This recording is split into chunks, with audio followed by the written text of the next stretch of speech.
Shalom, selamat pagi, selamat datang di Renungan Harian Toraya Sabtu 26 November 2022. Sebelum masuk di Renungan Toraya, mari kita berdoa.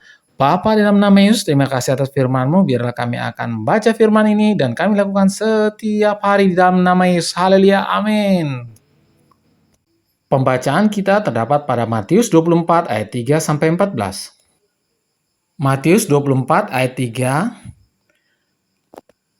Ketika Yesus duduk di bait suci, datanglah murid-muridnya kepadanya untuk bercakap-cakap sendirian dengan dia. Kata mereka, "Katakanlah kepada kami, bila manakah itu akan terjadi? Dan apakah tanda kedatanganmu dan tanda kesudahan dunia?" Jawab Yesus kepada mereka, "Waspadalah, supaya jangan ada orang yang menyesatkan kamu. Sebab banyak orang yang akan datang dengan memakai namaku dan berkata, 'Akulah Mesias,' dan mereka akan menyesatkan banyak orang. Kamu akan mendengar deru perang atau kabar-kabar tentang perang, namun berawas-awaslah. Jangan kamu gelisah, sebab semuanya itu harus terjadi, tetapi itu belum kesudahannya. Sebab bangsa akan bangkit melawan bangsa, dan kerajaan melawan kerajaan. Akan ada kelaparan dan gempa bumi di berbagai tempat." Amin firman Tuhan. Tema hari ini adalah waspadalah, matangkin komi. Ada sebuah acara berita di salah satu stasiun televisi dengan judul Buzzer. Pada bagian akhir dari pemberitaan selalu ditampilkan seorang napi yang menyampaikan pesan kepada semua orang. Bang Napi sebutan bagi napi tersebut. Bang Napi selalu mengatakan kejahatan terjadi bukan karena ada niat pelaku, tetapi karena adanya kesempatan. Karena itu waspadalah, waspadalah, waspadalah. 3 kali Bang Napi selalu menekankan tentang kewaspadaan kepada semua orang agar tidak menjadi korban dari suatu tindakan kejahatan.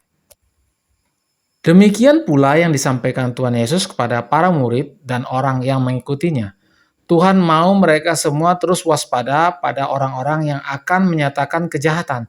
Terlebih nabi-nabi palsu yang akan datang memakai nama Tuhan untuk memberitakan kesesatan kepada mereka semua. Terlebih karena pada waktu itu banyak peramal yang mencoba menebak akhir zaman. Mereka berasalan pada kejadian-kejadian yang terjadi seperti peperangan, kelaparan, gempa bumi, dan masih banyak hal yang terjadi. Tetapi Tuhan menguatkan para murid dengan mengatakan bahwa semua hal itu akan terjadi, tetapi itu baru permulaan. Masih banyak hal yang akan terjadi setelah itu. Tugas mereka adalah terus waspada dan tidak mudah terpengaruh oleh nabi-nabi palsu dan peramal yang sesat. Mereka harus tetap setia sekalipun banyak penderitaan yang dialami. Demikian pula dengan kita semua.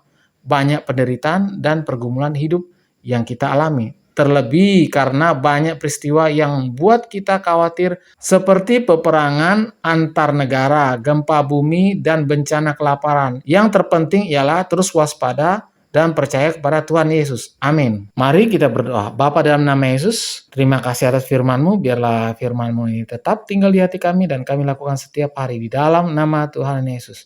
Haleluya. Amin. Selamat pagi, selamat beraktivitas. Tuhan Yesus memberkati. Amin.